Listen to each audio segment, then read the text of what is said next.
பேர் மீனாட்சி, வடபழனிலேருந்து வரேன். என் கணவர் மயிலாப்பூர் தொகுதியில் வேட்பாளராக நிற்கிறாரு. நான் அபார்ஷன் பண்ணிடுவான்னு அம்மா வீட்டுக்கு அடித்து துரத்தினாரு. அதோட கூப்பிடவே இல்லை. 6 வருஷமாக என் கணவரை விட்டு பிரிஞ்சிருக்கேன். என் குழந்தைய கூட்டிகிட்டு போய் ஏமாற்றி என்னை விட்டுட்டாரு. வெங்கடரமணன் தாவேக்கா பொருளாளராக இருக்காரு, மாநில பொருளாளராக இருக்காரு. இப்போ மயிலாப்பூர் தொகுதியில் வேட்பாளராக நிற்கிறாரு. அபார்ஷன் பண்ணிடுவான்னு அடித்து துரத்தினாரு. இன்னும் கூப்பிட்றேன்னு சொல்லி ஏமாற்றி என்னை இவ்வளோ நாளாக ஏமாற்றிட்டு இருக்காரு.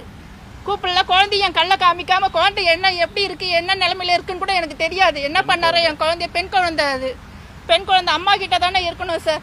இப்படி கொடுமை பண்ணுறாரு 6 வருஷமா. குழந்தைக்கு 9 வயசு ஆகுது. என் குழந்தைய என் கல்லை நாங்கள் நேரில் போனால் பம்பல் வீட்டுக்கு போனால் அடித்து துரத்துறாரு. என்னையும் எங்கள் அம்மாவையும் கொலை பண்ணிவிடுவேன்னு மிரட்டுறாரு. நீ வந்து நான் குழந்தைய காமிக்க மாட்டேன், உன்னால் என்ன பண்ண முடியுமோ பண்ணிக்கோ அப்படின்னு தைரியமாக பேசுகிறாரு. நான் அதுக்கு தான் கமிஷனர் ஆஃபீஸ்க்கு